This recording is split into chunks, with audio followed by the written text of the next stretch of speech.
Legislative IQ.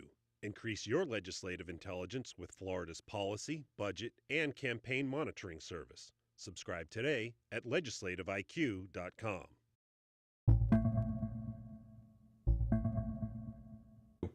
Marcus Seay was convicted and sentenced to death in 1987 for the murders of two people in Jacksonville.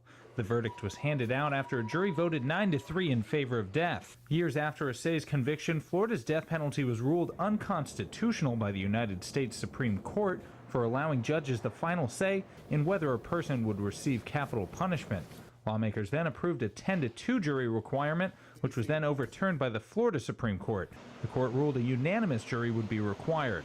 Seay's execution will serve as a test as to whether Florida's new death penalty laws satisfy the U.S. Supreme Court ruling. The Florida Supreme Court says Seay can die because his 93 verdict was decided before 2002. Anti-death advocates say the partial retroactivity of the ruling is cause for concern. That law has only been held to be partially retroactive, which just reminds us how arbitrary and inconsistent the application of the death penalty is. Multiple appeals by Seay's lawyers have failed, but Mark Schlackman, an attorney well-versed in issues surrounding Florida's death penalty, says the U.S. Supreme Court will review the case before the execution.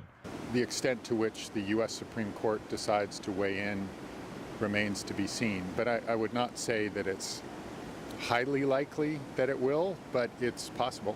The American and Florida Bar Associations have been asking for a complete review of Florida's death penalty by all three governmental branches since 2006, citing concerns over fairness, impartiality, and accuracy. No such review has yet been conducted. In Tallahassee, I'm Jake Stofan.